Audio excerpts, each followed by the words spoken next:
Good afternoon. Welcome to the Bloomington Rotary Club's weekly celebration of service. I'm Steve Wicks, and I'm honored to serve as your president this year.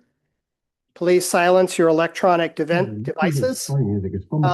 Lots of parking problems today. I apologize. Unfortunately, on very rainy days, there are a number of students who just come to campus and park at the AIMU. So, this day in history, March 3rd, 1931, Star Spangled Banner officially became the U.S. national anthem by congressional resolution. I'd like to remind members about two items. First, we plan our programs months in advance, and we don't willingly make last-minute changes. Secondly, as a service club, we typically avoid hot political topics. However, the U.S. is now heavily involved in a rapidly unfolding Middle East conflict. Wide range of possibilities as to how this unfolds and where it ends. U.S. is a constitutional republic. I urge club members to communicate their thoughts to our elected federal officials. Secondly, there are roughly 200 Rotary clubs in the Middle East. So as we attempt to get our arms around this evolving situation and all the things happening and things to think about, let's remember to also keep Rotarians in our thoughts. Bill Brown will deliver today's reflection.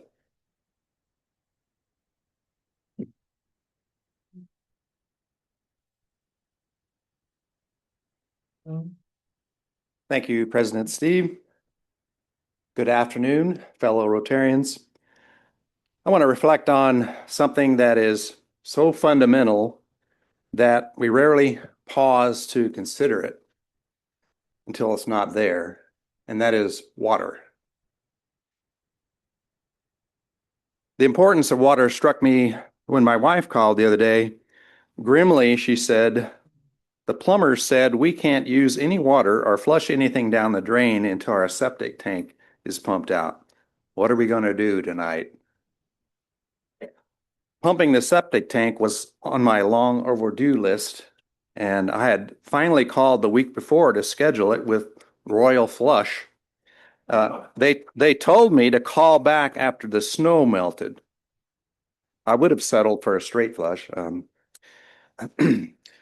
While our inconvenience was temporary, the lack of access to safe water supply is an everyday reality for billions of people worldwide. The numbers are staggering. 2.2 billion people lack access to safe drinking water. Nearly 1 in 3 people in the world. Over 4 billion people, half the world, face severe water scarcity at least once a month each year. Since 1990, more than half the large lakes have lost significant water. Most major aquifers are declining, and huge wetlands have vanished over the past few decades. These figures are not future projections. This is happening now. Focusing closer to home, a 2022 national study ranked Indiana as a state with the most miles of rivers and streams classified as impaired for swimming and water contact recreation. 24,395 miles of water in Indiana. Rural households in Indiana are more likely to lack safe, reliable drinking water. Small towns struggle to maintain aging pipes, treatment plants, and wells. Many face steep rate increases. If it's a multi-billion-dollar upgrade is hard for Bloomington, imagine how hard it would be for a town the size of Nashville, with 1/50th our population trying to share that bill amongst themselves. But Rotary clubs, including this one, have partnered across continents to drill wells, protect springs, bring clean drinking water close to people's homes.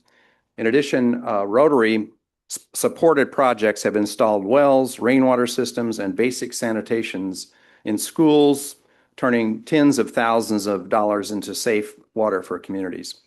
Such projects succeed because they don't just move water, they move people. Water is health. Every day, contaminated water and poor sanitation contribute to disease that kills thousands of children. By one estimate, one child dies every 20 seconds from this illness. Behind every number is a family, a community, a future cut short. Water is education. When children, especially girls, no longer spend hours collecting water, they can go to school, they can learn, and they can imagine a different life. Water is economic opportunity. A household with water at home can start a small business, keep livestock, or simply spend more hours on productive work instead of walking miles to a distant source. Water is dignity, the ability to wash, to use a toilet safely, to care for one's home and family. These are basic human rights, yet billions of people still live without these basic rights. Water is resilience. As our climate changes, with droughts becoming longer and floods becoming more intense, water security becomes the foundation of everything else. Food security, energy security, public health, and community health and stability. Many regions are living beyond their hydrological means, using more water than nature can replenish. The groundwater we were depleting took thousands of years to accumulate. Glaciers and snowpack that fed rivers for generations are shrinking.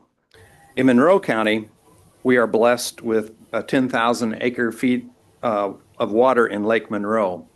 That seems like an endless supply to some, but the 2012 drought showed that even that may not be enough, especially as we have new pressures on our water supply buildings such as hyperscale data centers, toxic algae blooms, and other phenomena. When you turn on your tap this evening, that simple act represents an extraordinary privilege. Nearly 3 billion people do not enjoy that same confidence that when they open a tap, safe water comes out. As a Rotarian, consider supporting international projects that provide safe water to communities in need. As an Indiana voter, take a moment to contact our legislators and voice your support for bipartisan legislation like the Ohio River Restoration Program Act, which would make valuable federal grants available to Indiana communities. By acting, you help ensure lasting solutions for water access locally and globally. So take action now. Don't wait until a crisis hits, as I did. Whether supporting global water projects or advocating for local water legislation, starting today is the key. It's true that you can pay now, or believe me, you can pay a lot more later. Water is life. Let us choose to be stewards of this essential resource, both here and around the world, ensuring that every person has the opportunity to thrive. Together, we can make a difference. Thank you.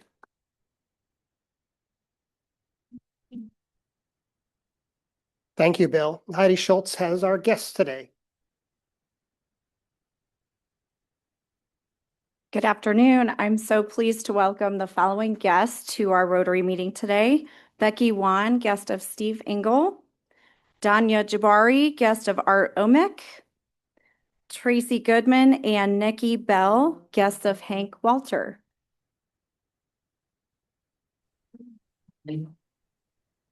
Leslie, do we have any guests online? We do not, all Rotarians today. Thank you. You're welcome. Thanks, Heidi. Today, Raj Hadawi's birthday. To share Hopefully he's from the online. third-party side, right now I have a listing and we allocate.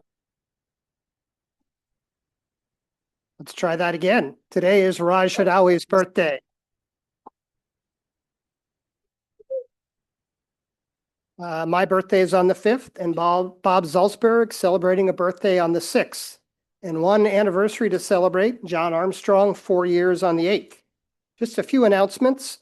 Please register for the district conference, May 8th and 9th at the Galt House in Louisville. Friday evening, lots of fun adventures. You can choose between a trip to the Peerless Distillery. You can imagine what's going to happen there. A tour of the Louisville Slugger Museum, interactive visit to Flame Run Studio and Gallery where you create your own blown glass, not grass, and a guided tour of Churchill Downs Racetrack and Kentucky Derby Museum. So those are all choices for Friday night social activities. Saturday is a work day, but please register for the Rotary District Conference if you are interested. You can learn more at rotaryallstars.com, and the link should be in the roundabout. Got several Rotarians volunteering tomorrow on Meals on Wheels. I think they might need one or two more. Diana Hoffman sitting in the back. If you're planning to go or interested in going, please check with Diana. Rotary Toast Committee has selected Lori Burns McRobbie as this year's honoree. And Lori Burns McRobbie has named Middleway House as her charity recipient. So Rotary Toast in November, and people are already gearing up. And then finally, congratulations to our past president, Alan Barker, who is filling in for Tyler over there. Alan has been named our district governor for the 28-29 year.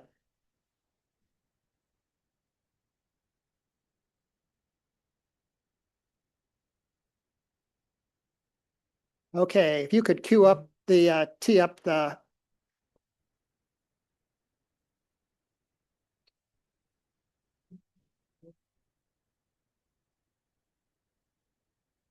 oh. Can you get to the beginning? Nope. Oh, all right. You guys had a sneak peek. Sorry about that. So international theme today. Back to the, okay.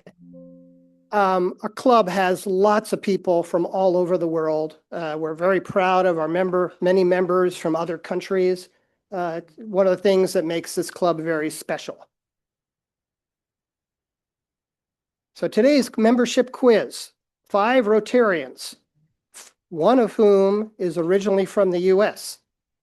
All right, so your choices will be Gerono Rotich, professor from the School of Public Health, past President Jim Cryway, President-elect Sam Udak, Kelly School of Business professor Erica Kovacs, and our own Elan Barker. So those of you who think Professor Gerono Rotich is from the US originally, put up your hands. Okay, no votes for Gerono. Second, Jim Cryway, past president, one of our more seasoned members. All right, lots of votes for you, Jim. You're doing very well. Next choice, President-elect Sam Udak. Put up your hands if you think Sam is the one. All right, yeah, a fair number of votes. Fourth choice, Kelly School professor Erica Kovacs. If you think Erica is originally from the US, put up your hand. One vote. And finally, past president and future district governor Elan Barker. If you think Elan is originally from the US, put up your hand. Okay, one vote, okay. Elan, you and Erica are tied. Good job. Okay, well, if you picked Gerono Rotich, you're incorrect. Gerono is originally from Kenya. She's probably, in near recent years, one of our most traveled members. Here's a picture from a couple of months ago. It's Washington, D.C., and Gerono meeting the U.S. ambassador from Kenya, or the Kenyan ambassador to the U.S. Second choice, Jim Cryway, our past president. Jim Cryway, originally from Ontario. So if you voted for Jim, you're wrong. Yeah. All right, those of you who voted for Sam Udak, you've got it right. Sam is from South Bend, Indiana. Erica Kovacs. Erica is originally from Brazil. She actually came to the US as a Rotary Youth Exchange student in our club. She's very active in our Family Services Committee, particularly the Youth Exchange program. She did a lot of work with our last Youth Exchange student. And the last choice, Elan Barker. As you can see where he's pointing, Elan is from South Africa. Yes, His daughter, Catherine, doesn't seem particularly impressed that Alan is from South Africa. But she has moved to the East Coast where she doesn't have to be as close to her dad. Anyway, so good job. Rotary's 7 areas of focus. You've seen this slide before. The next one, Bill Brown teed up wonderfully. March is Water, Sanitation, and Hygiene Month for Rotary. And last one, Happy Dollar proceeds. And we're going to have time for Happy Dollars today. Proceeds in March and April will be given to the Bloomington Rotary Foundation. And now we have a minute for a Paul Harris presentation. Mike Baker, do you want to come on up?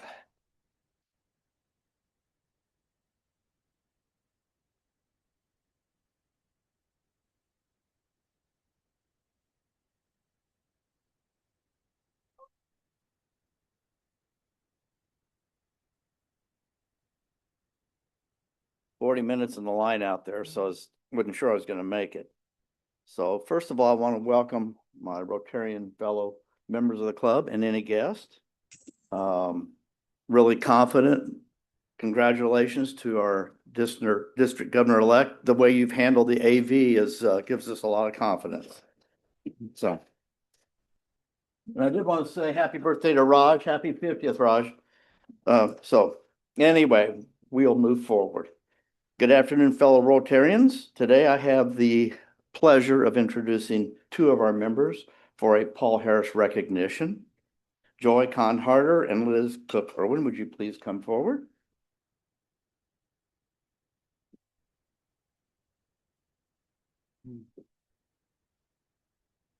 Glad you found parking. You know, we recently saw a video a week or so ago about the donations to Rotary International and where they go, the 7-way focus of Rotary here, and obviously water is one of them with both sanitation and wells. So that's where money goes when you contribute to Rotary International. Both Liz and Joy have supported our club for years. They've worked on different committees within our club, but also have served the community in many ways. Liz currently is the Government Community Relations Manager for Duke Energy, but in her past, she's worked for Smithville and the Bloomington Chamber, served on the Bloomington Rotary Foundation Board, and has been involved on numerous other boards, including the Ellisville Chamber and the Owen County Chamber and the Bloomington Economic Development Corporation. So I'm thinking maybe we should nominate you to help figure out where we're going to get a hotel for the convention center. That would probably be a fun project. So this will be Liz's Paul Harris Fellow +3. Joy, on the other hand, is the voice and face of our Zoom, except for today. Another longtime member of the club, she has been involved in many of our communities and service projects.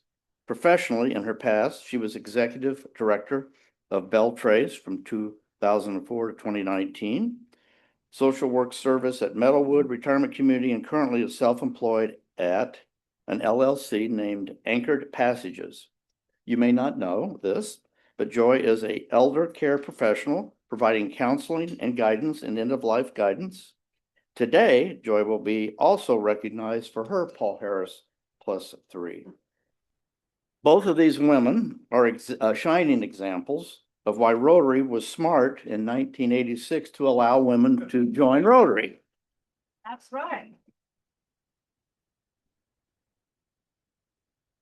They're both great people. They're fun to be around, and I'm glad that I know both of these 2 people. So today we're going to give you this pin. Where do you want to? Okay.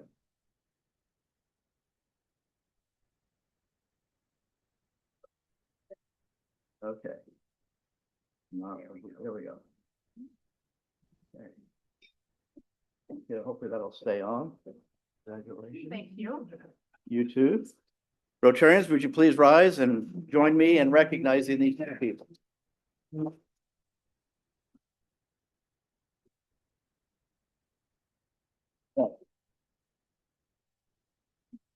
I'm going to have lunch. Okay, we have just a couple of minutes for a short Happy Dollars. Is there anyone who's happy today?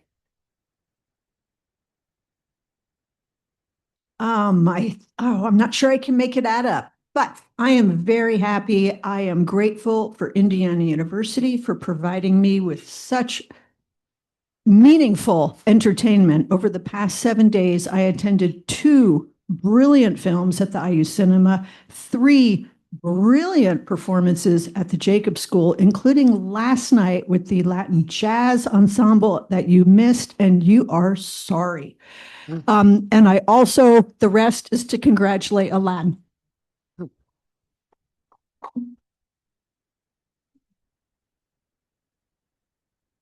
I knew I was going to do something for Happy Dollars. I wasn't sure what it was until I got here. And our president presented me with this copy of his son-in-law's book, Justin Bailey, An Anthropology of Wandering. I was his teacher at Ivy Tech. He went on to graduate from IU. And the gentleman visiting us, I said, "What's your PhD in?" And he said, "Anthropology." So all praise to Justin Bailey and our other IU and Ivy Tech graduates. Thank you.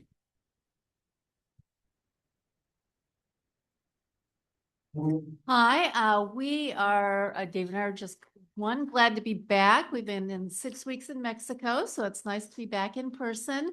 But our happy dollars while we were there, we got our Mexican residency. So we were really pleased with that. Great. Thank you. Sandy. Sandy.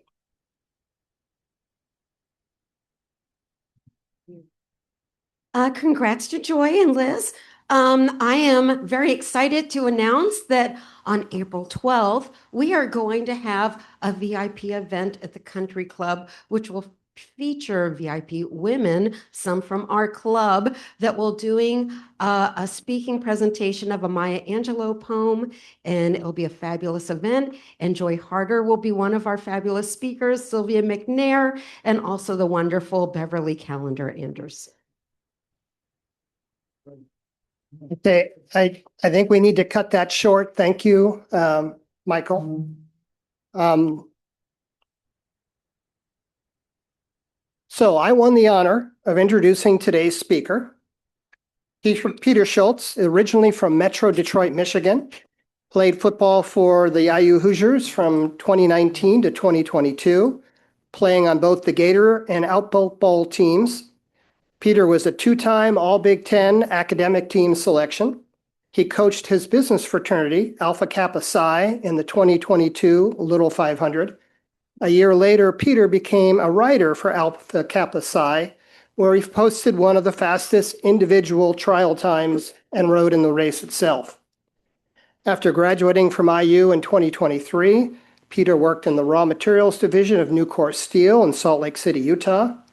In January of 2025, he returned to Indiana and accepted the role of race director for the Little 500. Since becoming race director, Peter and his team have set a record for the number of women's teams attempting to qualify and have increased the number of men's teams involved as well. In his free time, Peter loves to travel, run, work out, rock climb, and he enjoys anything that has anything to do with music.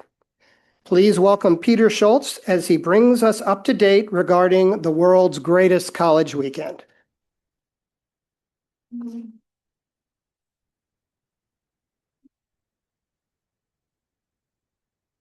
Thanks a lot, Steve, and thank you all for having me. It's a great honor to be here. I really appreciate the opportunity to come and speak to you guys. My presentation, and there it is. And my presentation is titled The Life of Little 500, and I hope just to go through the history and current happenings and things to look out for and see how the race is really run. First, just a little bit more background on myself. As Steve said, I love the outdoors and love being active. The bottom two is me and my team when I rode in the Little 500 years ago. And then also I got in my college football career, as illustrious as it may sound, I got a total of 2 plays in, and that's one of them. And on one of the 2 plays, we scored a touchdown, and I personally did well against Purdue. So I take that and run with it. And the way I came off the field, you would have thought I single-handedly won World War II. But just for some background, the history of Little 500, I was talking to some of the young bucks over here, telling me about the 10th Street Stadium. And it sounds like we had a couple riders that rode in it. And but the Little 500 was originally inspired by an informal dorm race on bikes. And this race was spotted by Howdy Wilcox, who at the time was the president of the IU Foundation. And the IU Foundation is kind of the endowment arm of the university. And although it's technically speaking a nonprofit, it financially supports different goals of the university.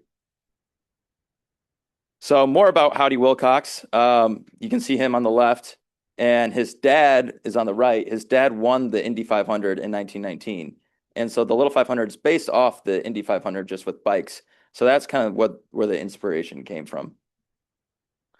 So in Howdy Wilcox was tasked with leading the IU Foundation by Herman B. Wells, who we all know and love.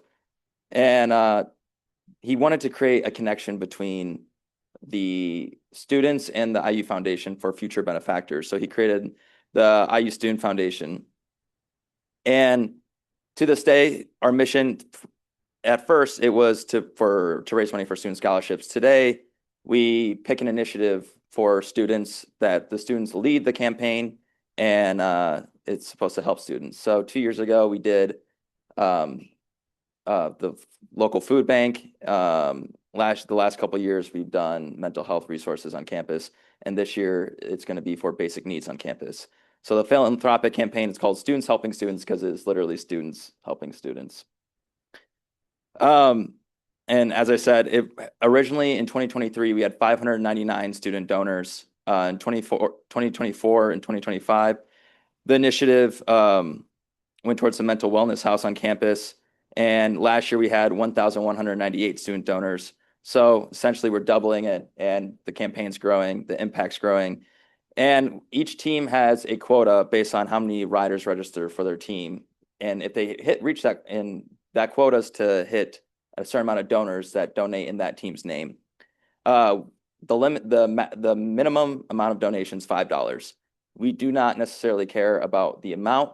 It's more towards to have as many students participate as we possibly can to help branch that gap that Howdy Wilcox's mission was, or what Howdy Wilcox's goal was and his mission.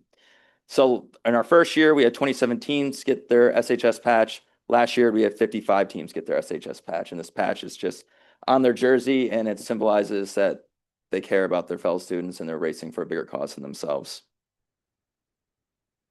And then, so the IU Student Foundation, again, is the organization that puts on the race. And the organization structure starts at the top with the IUS staff. I'm one of those, and I'm the race director. My boss is the IUSF staff director, who's Emily Carrico. And then my colleagues, Emily Tipton, who's our office coordinator, and Amy DeLeon, who heads our student philanthropy. Reporting to us is the Riders Council and the steering committee. The steering committee run all the races. They run the fundraising. The Riders Council they recruit other riders. They develop other riders. They put all the riders through Rookie Week because we don't just throw people on a track and say good luck. I would get fired really quick if that was the case. And we try to engage our community and just anything involving recruiting, student philanthropy, and developing the field. And beneath the steering committee and the Riders Council are riders and general members, our general members are our volunteer force that volunteer at all of our races and also at all of our events. It's not just races either. We have a women's reception every year. This past Saturday, we had IU Sing, which is the biggest a cappella competition on campus where all the a cappella groups compete, and the top performers get a chance to perform at the Little 500 where they can perform the national anthem or back home again in Indiana. So the first race of the Little 500 was in 1951. I don't remember it. Maybe some of you do, but it was won by the South Hall Buccaneers, which is present day Collins House. And one team of note to me that I think is really cool, Alpha Phi Alpha was the first all-black team we had in that first race. And this was 13 years before the Civil Rights Act in 1964.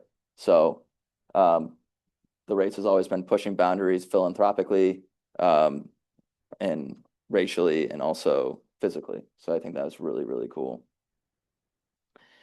But I'd be remiss if I didn't bring up the first real race that happened, which was in 1988 when the women finally were able to participate in the Little 500. Previously, and even after that too, the women had a mini Little 500, which was a tricycle race. The women that participated in it loved it.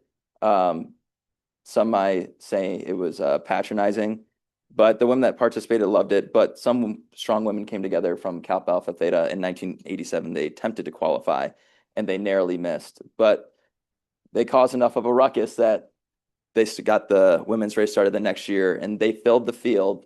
They went door to door, handed out flyers, and recruited other teams to compete against. And I think that's particularly a strong point because they didn't end up winning that 1988 race. They got second to Wilkie Sprint. But I think without them, of course, they were the Jackie Robinson in a lot of ways, a Little 500, and broke a lot of barriers. And today, Kappa Alpha Theta is the winningest women's team.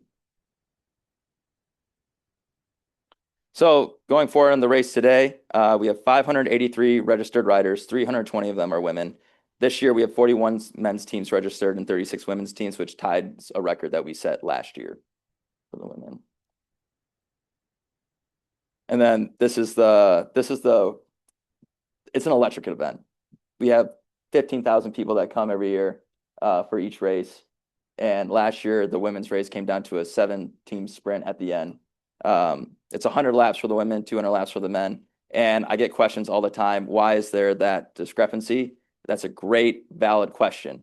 It went up to vote a few years back amongst the women's field if they wanted to raise it to 200 laps like the men's and like the Indy 500 is, which is what the race was originally based off of. And 90% of the women said they didn't want to raise it to 200 laps, and I don't blame them. Is out. As we've got about a 4 or 5 team race for this one. Theta in front right now with Bailey Capella as they head into turn 2. It's Capella, it's Libby Lewis, 1 and 2. Novus not too far behind with Dorothy Curran Munoz. Capella now into turn 3. Can she do it for the second straight year, ending it on the bike for Theta? Bailey Capella has pulled away, and Theta, for the second year in a row, has won the Little 5. Yeah, it's pretty fun, pretty electric event. Obviously, I have a football background, and when I first saw the race, I knew exactly what I wanted to do when football ended because I wanted to stay part of a team and stay athletic. And it's just the perfect event for it. And it's one of the opportunities to perform in front of a crowd like that are few and fleeting. So it's really fun to be a part of it to this day. Now to qualify, has nothing to do with the race. It makes no sense, and it's beautiful and it's perfect. So to qualify, even though the men's race is 200 laps, the women's race is 100 laps, the qualifications is only 4 laps. I get questions about it all the time, but it's one of my favorite days of the year, seeing how intense all the riders are. It's really inspiring and really fun to be a part of. But it's 4 laps around the track. You need at least 2 riders, maximum of 4 riders, because there's an exchange between each lap. And 33 teams qualify in each field, and you get 3 attempts.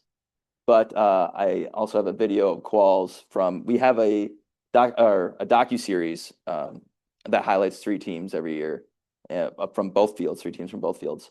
And the docu-series does a really good job of depicting the drama of quals and between the teams. So here's a cool clip there.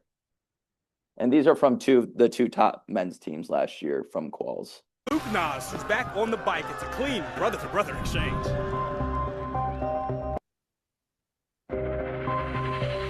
Now Nas makes the final turn for SAE. Nas crosses the finish line, and SAE clocks in at a 2:24. Let's go, boys! Come on! Come on! We'll celebrate too much. And then BKB comes in and it's like, I don't think we're going to 22. So after SAE's phenomenal run, another race frontrunner in BKB readies to qualify. BKB has never won quals before, but could this be the year? And Paul Lee is zooming through this first lap, skipping into turn 2. This could be one of our faster laps we have all day. Lee with the nice exchange off to Wagner, as BKB could challenge SAE here if they go quick enough.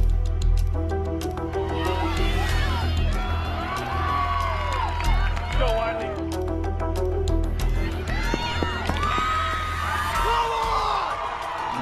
Come on, Zach! The first big goal that we want for quals is to win.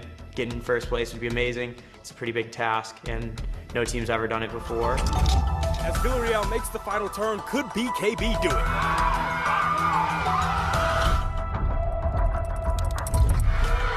Did he get there in time?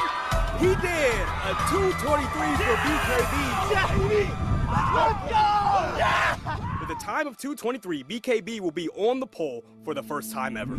SAE better prove us one more time. I actually hate.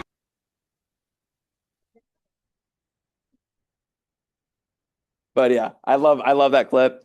To my knowledge, they probably don't keep it from me, but there's no like real beef there. But there's definitely a healthy competition between all the riders that is really intense.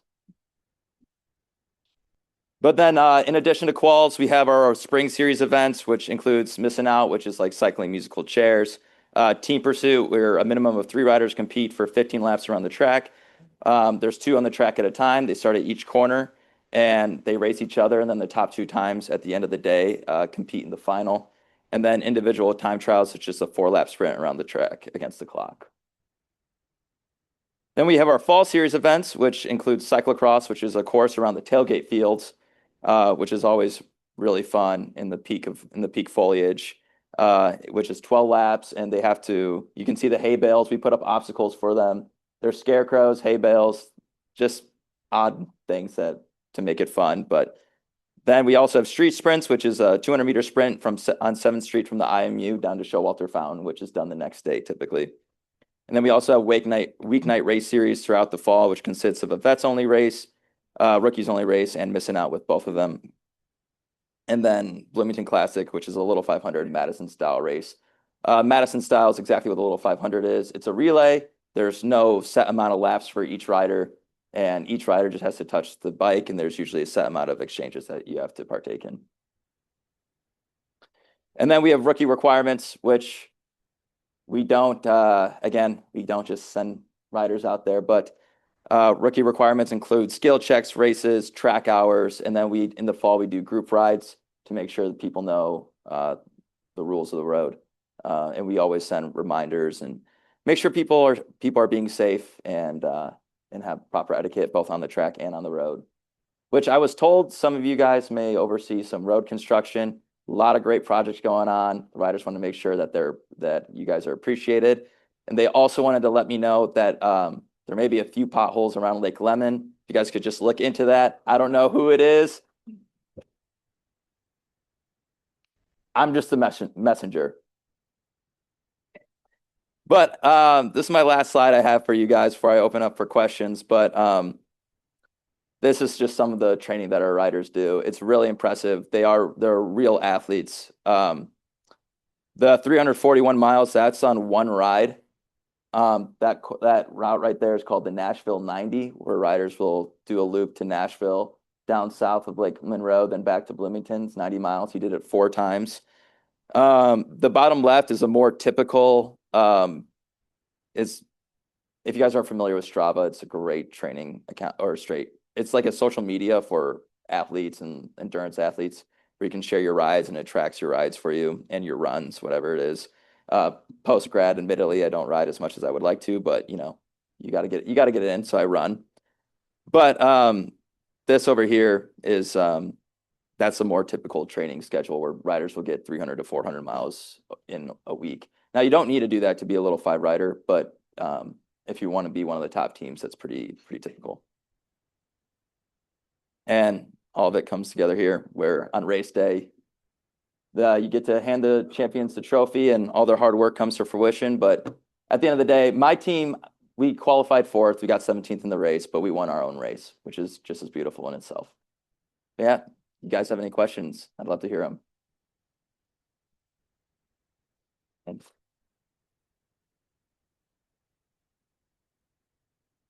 Thanks for your presentation.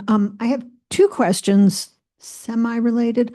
One of them is about your fundraising. You select a charity, and some of them seem really great. I'm curious as to what your measures are. How many people do you serve on campus with your helpful food or whatever your charity is that year? And the second thing is, and I don't mean to be a wet blanket, maybe I do, Little 5 is great, and what the athletes do is great. But there's this whole other side to Little 5 that we live with in this community.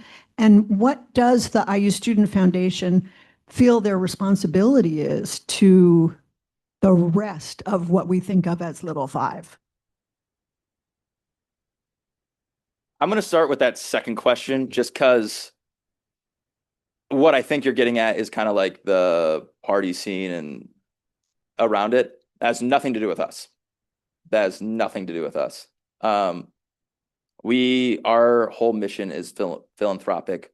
Our whole mission is to raise money for the different organizations that we have raised money for on campus, and it's certainly, I mean, we're not oblivious to it, obviously.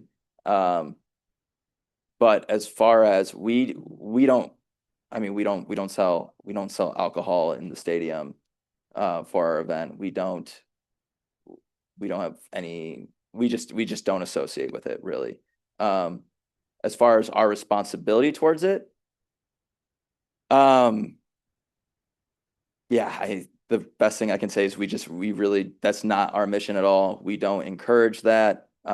We encourage you all to come to the race, and if you guys are generous and encourage students and anyone's generosity to contribute to helping basic needs of students on campus.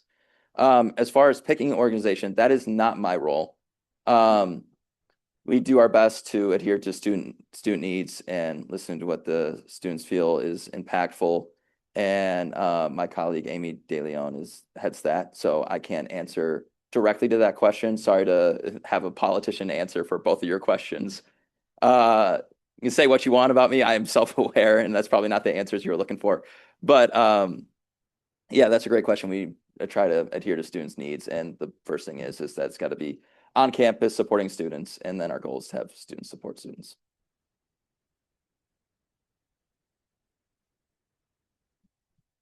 I got a couple questions. Have you seen Breaking Away? Is the Pope from Chicago?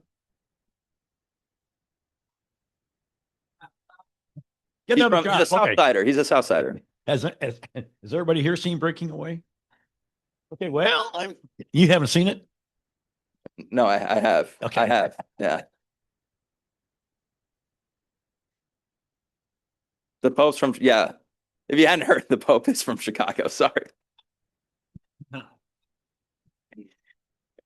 So as a long time resident of Bottom Road, where most of these riders ride all the time, I will say that over about the last 10 or 15 years, the courtesy and awareness of cars and trucks and farm equipment has been great. It's been much improved. Rather than a 2-hour wait, sometimes going up some of the hills, they really do a good job of trying to get in single file best they can. So that's good. Well, we appreciate that. We harp on it. And also, the law is you can't have any more than 2 wide. Obviously, like if it's an empty road, you might go more, but when the cars come in, we always try to, we preach communication and yelling car back and making sure that, the roads are meant to be shared. So I appreciate that. Fun presentation today. With the 78 or 1979 movie, The Cutters was made for, that name was made for the movie, and there was no community team really in the race. Has there been thoughts about adding 1 or 2? I'm thinking maybe North or South High School, just to see if they could qualify and add a little bit of fun to that. I mean, I'm sure I'm not the first one to bring up this issue, but I'm just a little curveball to the proceedings. It's written in our rules that it's meant for IU Bloomington students pretty clearly. So I don't know, that would kind of go against the mission of the race, I think, in a lot of ways. And also, like, the answer to the question is no, to be frank. I think on a personal note, I think it would be fun and really cool, but just with the nature of like the purpose of the race and like where the funding goes to, I think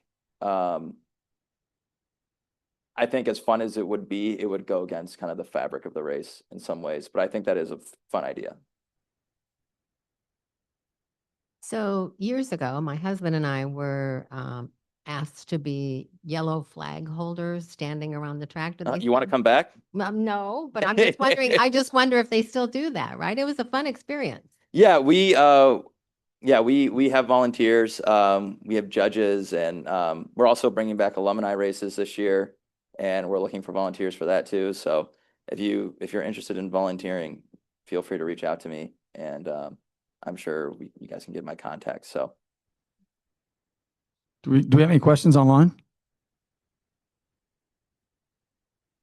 No, we do not. Has the bikes changed any over the years that are raced?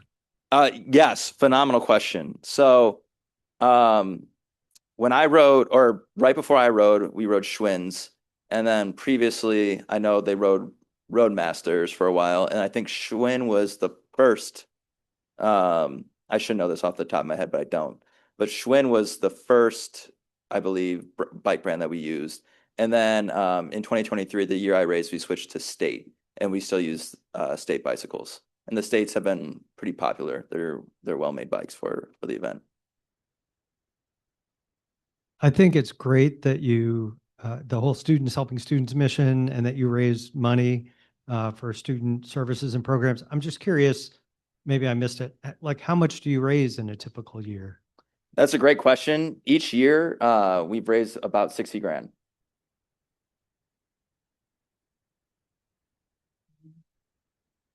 I'll get set. So is it required that the student teams have sponsors before they qualify, or do they have to get them afterwards? So I believe you're referring to like the sponsors on the jerseys. That goes through the student foundation, not through the team specifically. And we have our sponsors, and we put them on a jersey, and we have our sponsorship process. If any of you guys are looking to sponsor the race too, please reach out to me. I have two questions. The first is getting back to the bikes. So there was one women's team last year. They only had two riders, one of whom was very tall. The other one was pretty short. So on a team like that, when they have people of different sizes, how do they adjust the bikes during the race? Do they have different size bikes? That's the first question. The second, and this gets back to Lynn's party question, can you talk about the range of teams that are entered in the race? You know, everyone knows about the traditional fraternities and the dorm floors and independents, but just some of the others, like I think the Army ROTC had a team, or the Christian fraternity or sorority. So if you could answer those two questions. Yeah, absolutely, Steve. So I'll do your second one first as well. So the range of teams is it's anyone can race. Anyone can start a team. It can be your friend group. It can be a club. The ski club has a team. Multiple religious organizations have a team. Obviously, the fraternity and sororities make up a big part of it, but there's a lot of independent teams. The back-to-back defending men's champion is a team called Black Key Bulls, and they are just an independent bike team. Like, that's what they come together to do.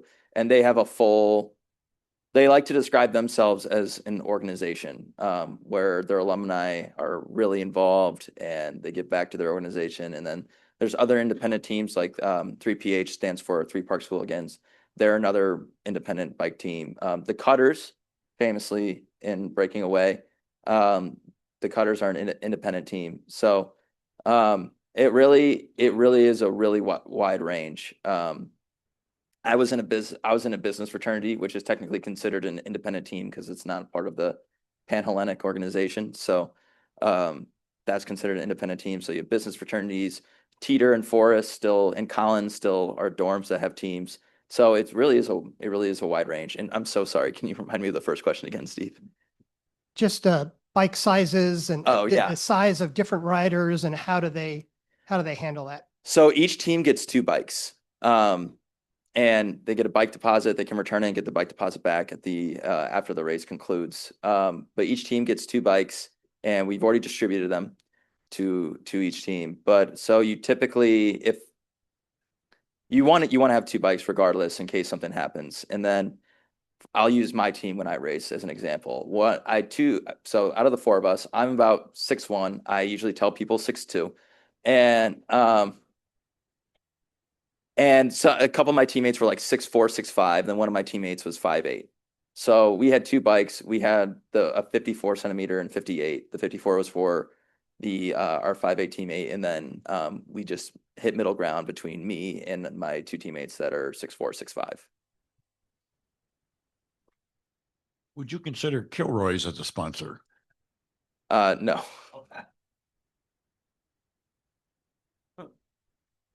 Can you tell like one of those stories that you hear, the one you tell later on, just like a funny story from something you've done in 05? Something like in the race or like either way. Just like any funny story like related to the race. Yeah. I'll tell you what's on the top of my mind is I graduate. Some of the students that I work with now, I raced against. I was a senior when they were freshmen. So a lot of them know me, but the younger ones don't really know who I am.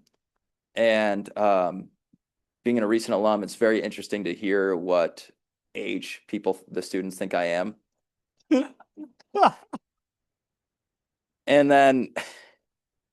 And it's also interesting hearing the age of what some of my colleagues think I am, where I get confused as a student, and then a real student will think I'm 35. So that's kind of what's on the top of my mind. I don't know if that's the kind of story you're looking for, but that's definitely been on my mind. So I don't have a question, but I have a little 5 story if anybody wants to hear it. And it's not involving bad behavior. Okay, I had a Mexican restaurant here in town. And I had a kid that was on the Cutters, and he asked me to sponsor them. So I said, okay. And there was a company called the Ad Sheet in town that I advertised with, and we did a promotion where we gave away a bicycle, and we had a radio remote with B97. The Cutters won. They came to the restaurant as a team.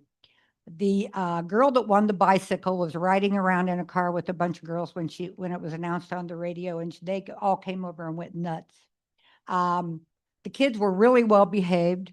The adults were not.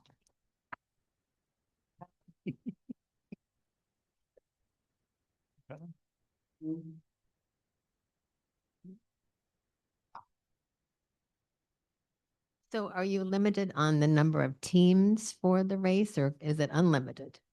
It's an unlimited amount of teams that can attempt to qualify, but there's only 33 slots for each field.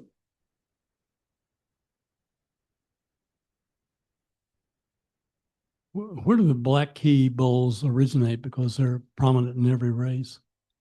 That's a great question. So I want to make sure I get this story right. So I don't know the exact timeline, but they originated in, I want to say sometime in the 90s at Ball State as a team, not originally affiliated with the Little 500, and then they grew over to Bloomington, to IU. So, and then from there, their alumni have just been they've been really strong in giving back and coaching guys and recruiting, and they have a really strong organized team there. Can you talk about in the race itself? You've got 33 riders. Certainly at the start of the race, they're bunched up into a peloton. The surface, Cinder, is kind of a different surface than most people are used to riding on.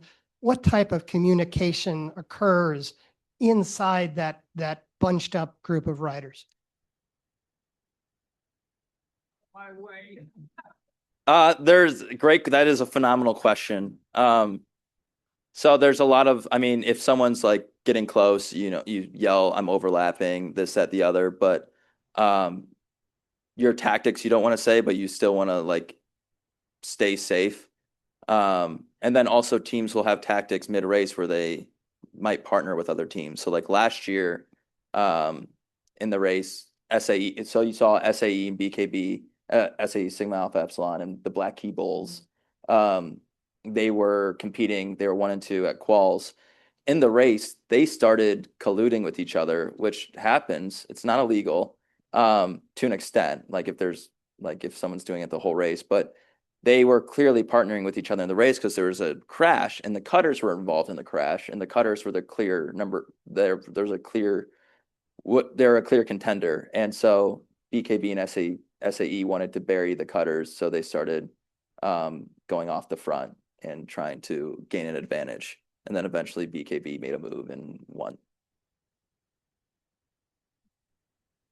So there are it is very tactical. It's not just, a physical competition of who can go the fastest for the longest.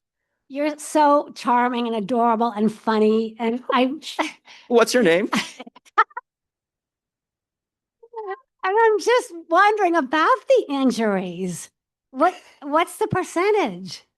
I don't have a percentage, but we do at every single track practice that we have our our intercollegiate EMS team. So we have a medical team there ready to assist in any emergency. On race day, we have an ambulance. Injuries do happen, and we have an insurance policy to try to help out anyone that gets injured. But it's also a risk that you take, and injuries, they happen. I mean, I went from football to cycling, so I know as well as anyone that injuries do happen. It's an inherent risk you take, but I would say our rate is low, but we have, there might be 1 or 2 injuries that happen every year. In cycling, the broken collarbone is really common. And, luckily we haven't had like a life-threatening injury or anything at the track. So I hope that never happens. But, you hear of things on people going on the road, and there's inherent dangers on the road too. And riders could be doing everything perfect, and, they might get hit by a car. There's an inherent risk there. But to answer your question, I don't have the exact rate, but they do happen. And we just take all the precautions we can to keep people safe.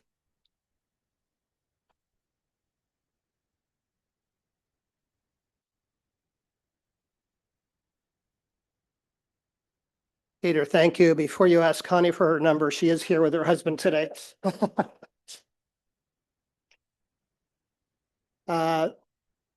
Thanks for a great presentation. In honor of your talk, a donation we made this quarter to Amethyst House. I'd like to thank today's volunteers, Katie Cerniak, Heidi Schulz, Leslie Kutsenko, Bill Brown, Mike Baker, Ashley Wesley, Michael Shermis, Dave Meyer, and Alan Barker. So it was a surprise today that we were in the Georgian room. As far as I know, we're in the Frangipani room next week. We'll confirm that.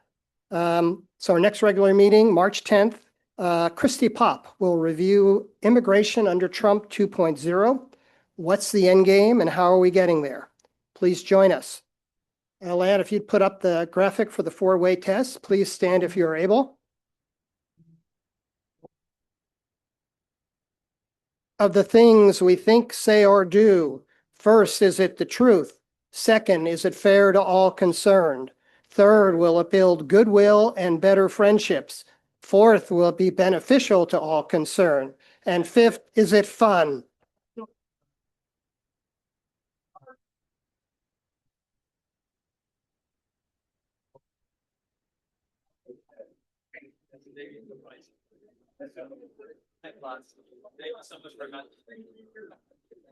Thank you so much for